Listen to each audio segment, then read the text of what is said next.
जय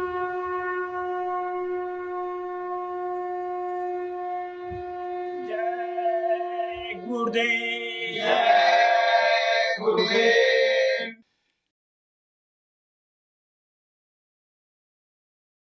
जय गुरुदेव।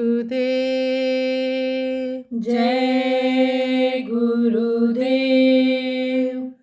गुरु सम कोई दयाल जग नाही। गुरु सम कोई दयाल जग नाही। पतित पुनीत दीन हित स्वामी। पतित पुनीत दीन हित स्वामी। अशरण शरण सदाही। शरण शरण सदाही। गुरु सम कोई दयाल जग नाही। गुरु सम कोई दयाल जग नाही। कर मन के बस जीव सहे दुख। कर मन के बस जीव सहे दुख। नाना विधि जग माही। नाना विधि जग माही। गुरु सम कोई दयाल जग नाही। गुरु सम कोई दयाल जग नाही। तिन उद्धार हेतु सतगुरु। तिन उद्धार हेतु सतगुरु। जग में नित रूप बनाही। जग में नित रूप बनाई। गुरु सम कोई दयाल जग नाही। गुरु सम कोई दयाल जग नाही। काम क्रोध मद लोभ मोह निशी। काम क्रोध मद लोभ मोह निशी। बासर जिनहि चबाही। बासर जिनहि चबाही। गुरु सम कोई दयाल जग नाही। गुरु सम कोई दयाल जग नाही। तिनको करही आप सम सतगुरु। तिनको करही आप सम सतगुरु। जो सतसंग में जाही। जो सतसंग में जाई। गुरु सम कोई दयाल जग नाही। गुरु सम कोई दयाल जग नाही। धन बल मन बल और बाहु बल। धन बल मन बल और बाहुबल। गुरु बल माहि समाही। गुरु बल माहि समाही। गुरु सम कोई दयाल जग नाही। गुरु सम कोई दयाल जग नाही। केवल एक भरोस नाम बल। केवल एक भरोस नाम बल। दे कर ताप न साही। दे कर ताप न साई। गुरु सम कोई दयाल जग नाही। गुरु सम कोई दयाल जग नाही। प्रगटहि नाम चारु चिंतामणि। प्रगटहि नाम चारु चिंतामणि। गुरु प्रताप घट माही। गुरु गुरु प्रताप घट माही, गुरु सम कोई दयाल जग नाही। गुरु सम कोई दयाल जग नाही। तन मन से न्यारा होए, तन मन से न्यारा होए, खेले काल करम भय नाही। खेले काल करम भय नाही। गुरु सम कोई दयाल जग नाही। गुरु सम कोई दयाल जग नाही। जय गुरुदेव। जय गुरुदेव।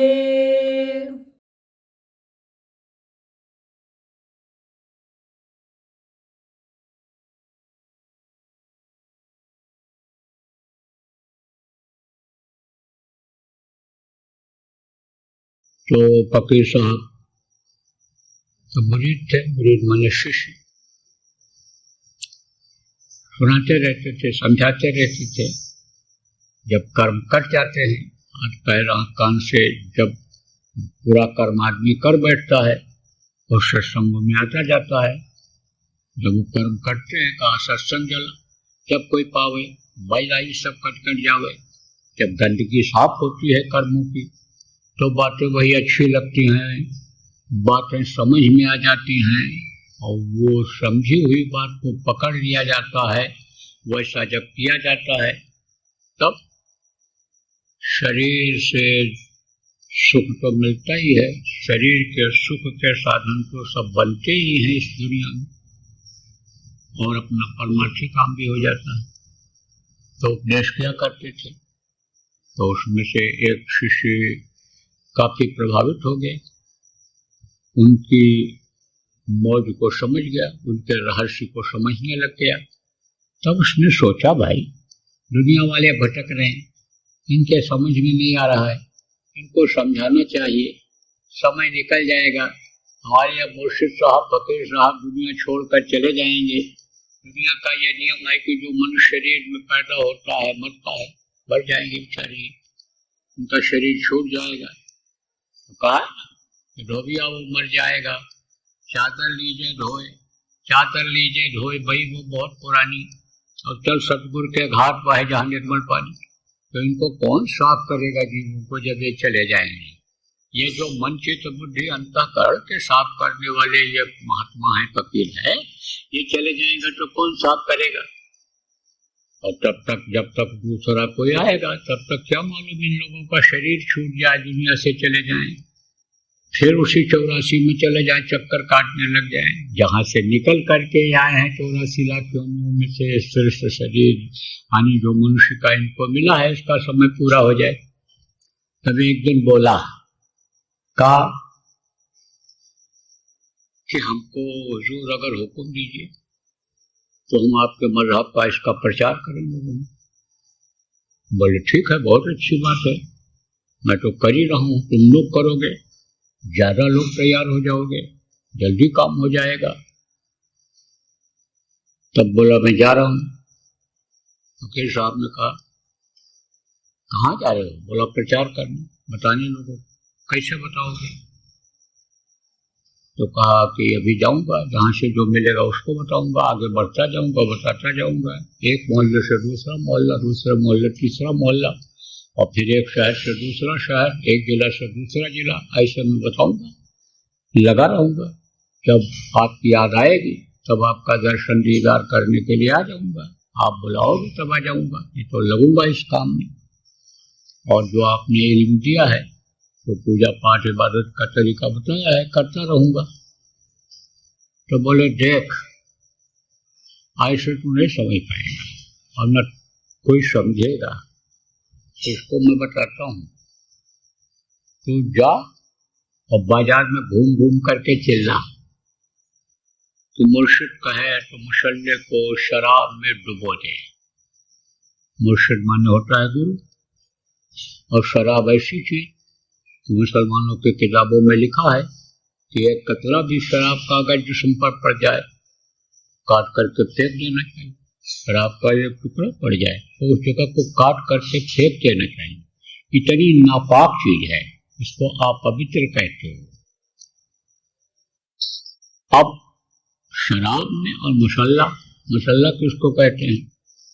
जिसको बहुत से लोग आसनी कहते हैं। कुछ न कुछ नीचे बिछा करके ही साधन भी किया जाता है, ध्यान भजन भी किया जाता है। तो कुछ न कुछ बिछाने की शुरू से परंपरा रही है। तो ये जिस पर बैठ करके नमाज अदा करते हैं उसको मुसल्ला बोलते हैं। तो बड़ी पाक चीज होती है, पवित्र होती है। अब उसको शराब जैसे गंदी चीज में डुबोना ये लोगों को बड़ा नागवार लगा, खराब लगा। तो लोग इकट्ठा होने लगे, ये क्या बोल रहा है, क्या बोल रहा है, ये क्या बोल रहा है, पागल है कि ठीक है दिमाग इसका, ये सब देखे। बोले दिमाग तो ठीक है इसका, अच्छा खासा भला दिखाई पड़ रहा है, हृष्ट पुष्ट तंदुरुस्त है। तो पकड़ करके ले चलो इसको। ले गए, कहाँ ले गए? काजी साहब के पास। तो काजी साहब से कहा कि ऐसा बोल रहा है। बोले तो ऐसा क्यों बोल रहा है, क्यों बोल रहा है, ये गलत लफ्ज क्यों बोल रहा है? तो कहा गलत नहीं है, यह सही है। हर हुकुम गुर का फौरन ही तामील हो कहा गया, सिर झुका रखो हर समय के लिए। तो मुर्शिद ने ये कहा है और मुर्शिद का हुक्म ही बंदगी है। तो कहा कौन है तुम्हारे मुर्शिद, तुम्हारे गुरु कौन है, बताया। तो कहा कि अच्छा, तो उनसे हम पूछते हैं, उनको बुलाओ। बोले वो ऐसे नहीं आएंगे, ऐसे नहीं आते हैं, पूछना है तो तुम जाओ उनसे पूछो, हमको अपना काम करने दो। तब लोगों ने कहा ये ऐसे नहीं मानेगा, इसको ले चलो बादशाह के सामने पेश करो। बादशाह के सामने पेश किया तो बादशाह ने भी कहा भाई ये तो इस्लाम के खिलाफ बोल रहा है, ये तो अपने मजहब धर्म के खिलाफ बोल रहा है। तो बोल रहा है तो हमारे गुरु का हुक्म है, मुर्शिद का हुक्म है, गुरु का आदेश है। कौन है तेरे गुरु, बताया। तो हुक्म दे दिया राजा ने, तो उनको बुलवाया जाए। अब राजा के सिपाही जब गए, बादशाह के सिपाही जब गए, चले आए, सम्मान किया उन्होंने। नियम और कानून का पालन करना इसीलिए तो बताया जाता है कि नियम और कानून का पालन करना चाहिए। जब रहो जहाँ, जिस भी देश में रहो, जिस भी राज्य में रहो, जिस जगह रहो, वहाँ के नियम और कानून का पालन करोगे तो सुखी रहोगे। नियम को तोड़ोगे तो तकलीफ होगी। नियम हुआ करता था कि राजा संदेशा भेजे, बादशाह हुक्म दे तो हाजिर न हो तो सजा देते हो, इसलिए चले गए। सम्मान किया, पूछा, कहा कि तुम ऐसा क्यों बोलती हो कि मुर्शिद कहे तो मुसल्ले को शराब में डुबोले, बताओ आप ऐसा क्यों हुक्म दिए, बताइए। तब गुरु ने उनके कहा, उस भगत के प्रेमी कि यह आप जानना चाहते हो या काजी साहब जानना चाहते हैं। बादशाह ने कहा कि शिकायत तो काजी साहब ने की है, लेकिन अब मुझे भी शिकायत हो गई। चलो काजी साहब को तुम समझा दो, यह संतुष्ट हो जाए तो हम भी संतुष्ट हो जाएंगे, हमको भी यकीन हो जाएगा कि तुम सही बोल रहे हो। तब काजी साहब से उन्होंने कहा, गुरु ने, वहाँ पहाड़ी पर तुम चले जाओ, सामने जो दिख रही है वहाँ तुमको एक महात्मा मिलेंगे, वो तुमको इसका जवाब दे देंगे। एक दूसरे को ये जानते हैं।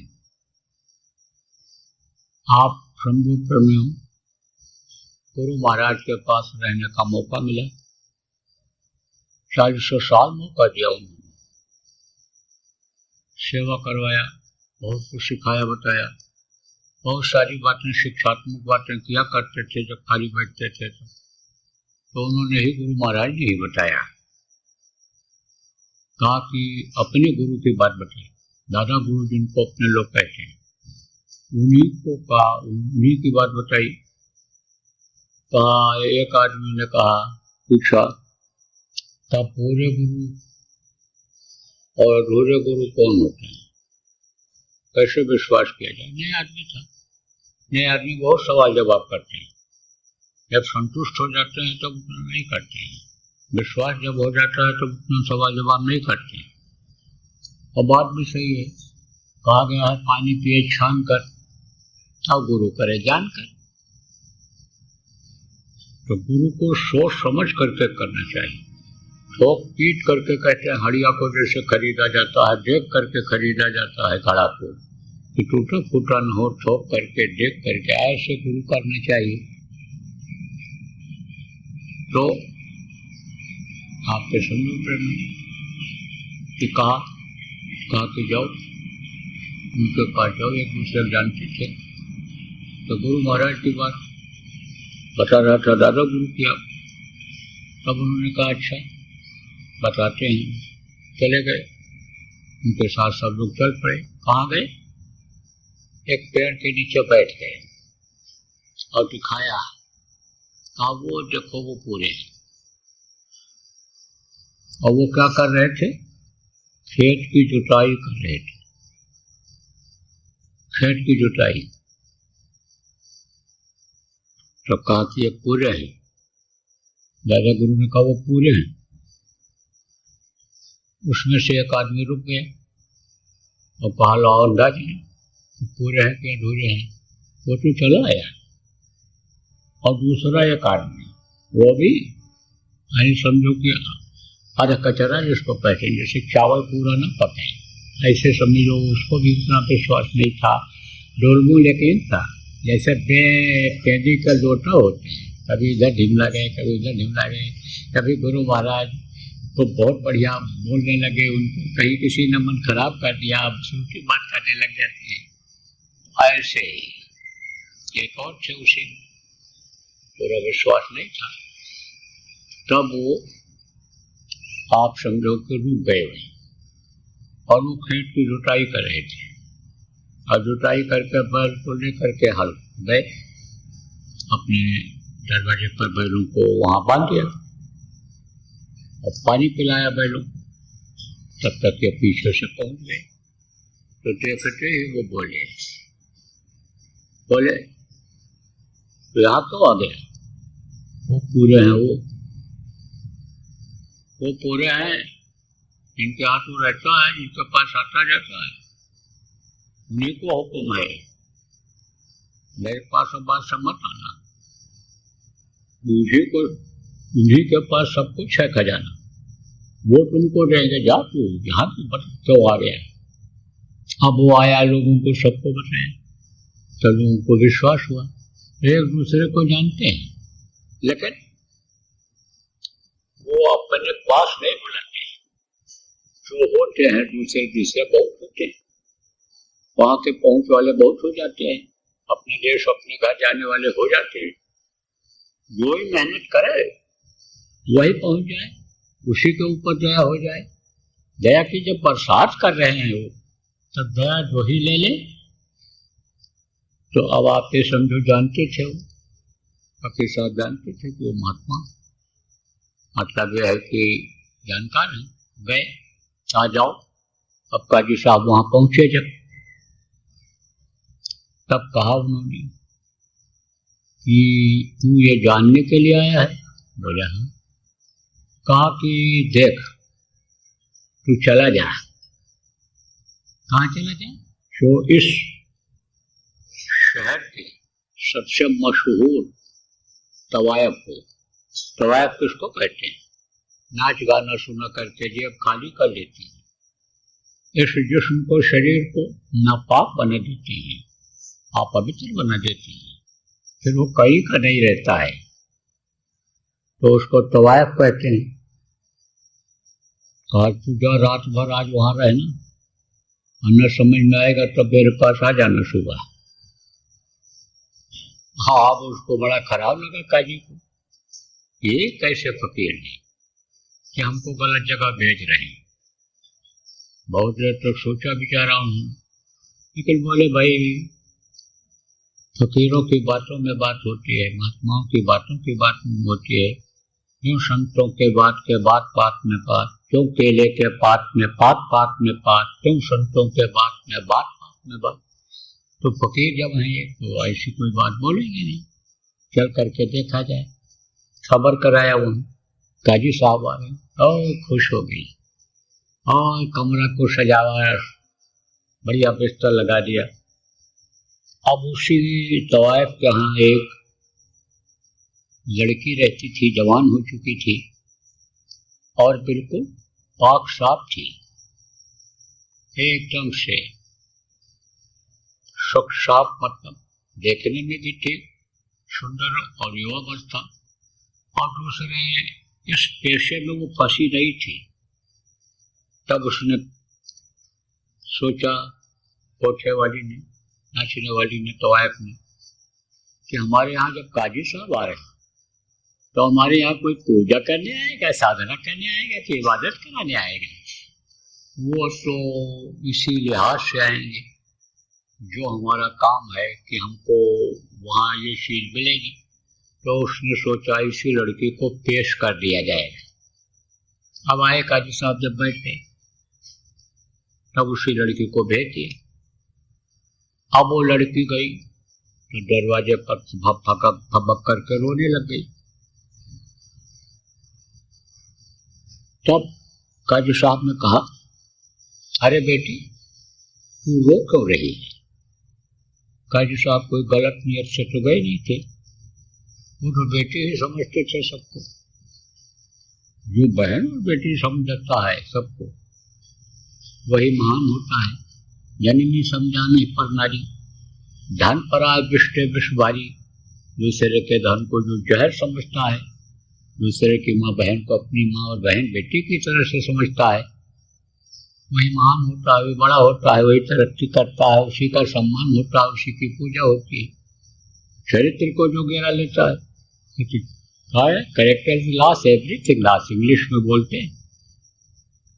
तो गलत नियत से तो गए नहीं थे, वो तो गए थे फकीरी मौज में कि रंग को जाना जाए। तो पहुंचे जब, तो वो पहुंची जब रोने लगी तो कहा, क्यों रोती है बेटी? तो बेटी जब सुना उसने लड़की ने, तब वो समझ गई कि ये कोई गलत नियत से नहीं है। फिर उन्होंने कहा, बेटी आ मेरे पास आ, तू बता क्यों रो रही है? तब उसने बताया, कहा आज से मेरी नर्क की जिंदगी शुरू होने वाली थी, इसलिए मैं अपने कर्मों पर रो रही थी। खुद बताने लग गई कि हम और हमारे घर के लोग, पिताजी, खानदान के लोग जा रहे थे, पैदल जा रहे थे, पैदल यात्रा होती थी उस समय। तो डाकुओं ने लूट लिया रास्ते में,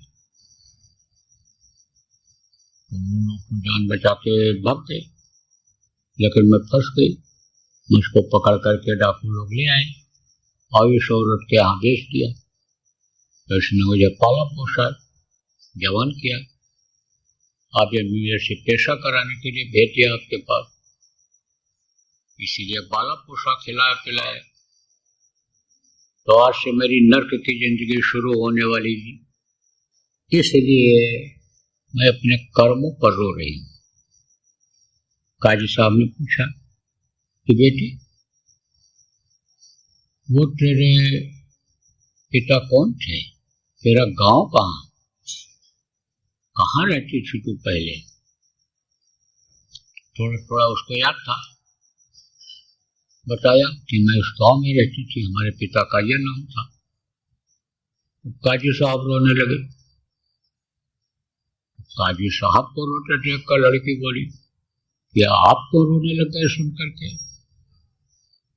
तब काजी साहब ने कहा, बेटी तेरा भागा बाप मैं ही हूं और मैं तेरे पाने के लिए तड़पता रहा अभी तक। आज तू मुझे मिली और अगर मैं यहाँ ना आता तो तू मुझे न मिलती। तो मैं तो बिल्कुल अब समझ गया कि मुर्शिद कहे तो मुसल्ले को शराब में डुबो दे। तो गुरु की मौज रहो सावधान, गुरु की रजा संभालो यार, जो गुरु कहे करो तुम यार। तो अब आप ये समझो प्रेमियों, मोटी बात ये समझो कि गुरु भक्ति करनी चाहिए। गुरु भक्ति इसी को कहते हैं कि जो गुरु का आदेश है। देखो प्रेम, गुरु महाराज ने आदेश दिया कि रोज सुमिरन ध्यान भजन करना है। आप समय निकालना है तब समझ पाओगे, तभी आप अपने को भी समझ पाओगे। आप ये जो नाम मिला है इसके पावर को समझ पाओगे, गुरु को समझ पाओगे, प्रभु को समझ पाओगे, तभी आपको पहचान हो। तो ये करो। अब अगर बिल्कुल इसमें मन न लगता हो तब सेवा करो, सत्संग सुनो। आपके समझो सत्संग वचनों से ये ढीला पड़ता है। सत्संग वचन की जब चोट पड़ती है मन के ऊपर तब ये ढीला पड़ता है, तभी ये मन रुकेगा। शरीर से ही यानी समझो कि मन को हमने अपने मोटा किया। मन ने कहा खाओ, खाते चले गए। मन ने कहा इंद्रियों का भोग करो, उसमें चले गए। आप ये समझो प्रेमियों, जो भी मन कहा उसी को शरीर से करते चले गए। तो इसका राजा बन गया, मन इसका राजा बन गया। अब शरीर से जब अन्य सेवा करेंगे और वो जो कर्म बन गए वो कटेंगे, तब आप ये समझो प्रेमियों यह मन काबू में आएगा। तो सेवा, सत्संग और भजन ये संत मत के प्रमुख अंग हैं। इनको पकड़ लेना चाहिए। पकड़ लिया जाए तो देश और दुनिया आप एक की चीजों को पाने के लिए यानी कोई ज्यादा प्रयास नहीं करना पड़ेगा। शरीर को चलाने के लिए, मान सम्मान को पाने के लिए ज्यादा प्रयास नहीं करना पड़ेगा। आप ये समझो इस भवसागर से पार होने के लिए, प्रभु के पास पहुंचने के लिए, उनकी गोदी में बैठने के लिए, उनके चरणों में लिपटने के लिए कोई ज्यादा प्रयास कोशिश नहीं करनी पड़ेगी। आप ये समझो बिना ही प्रयास हुए भवभंगा, बिना प्रयास के ही यह भवभंग हो जाएगा, बहुत कुछ छोड़ जाएगा, यहाँ तक न मरना छोड़ जाएगा। तो बोलो जय गुरुदेव।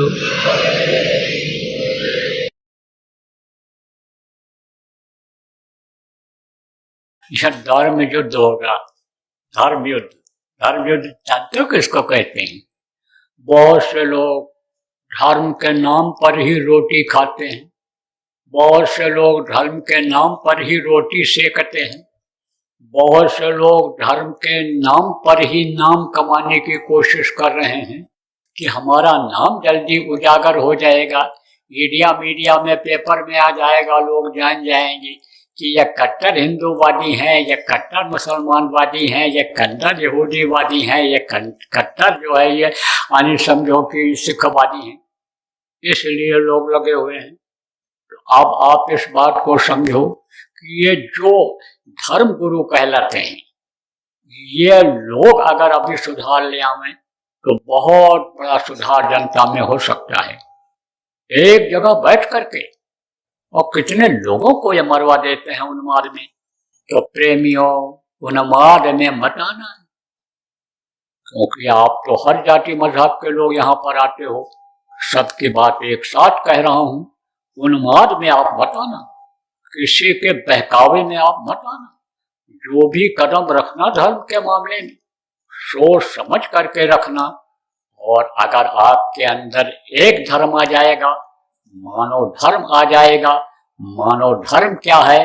सत्य और अहिंसा, सेवा और परोपकार। जय गुरुदेव। सरकारी व गैर सरकारी अनुदान के लिए बिना सत्संगियों के सहयोग द्वारा जनहित के कार्यों में लगी हुई बाबा जय गुरुदेव धर्म विकास संस्था का मुख्यालय पिंगलेश्वर रेलवे स्टेशन के सामने मक्सी रोड, उज्जैन, मध्य प्रदेश में है। यहाँ पर सत्संग व नामदान का कार्यक्रम होता रहता है। अतः आप श्रोताओं से अनुरोध है कि बाबा उमाकांत जी महाराज के आश्रम उज्जैन एक बार परिवार सहित जरूर पधारिएगा। आपके सुझाव के लिए व्हाट्सएप नंबर 9575600700। जय गुरुदेव, जय गुरुदेव।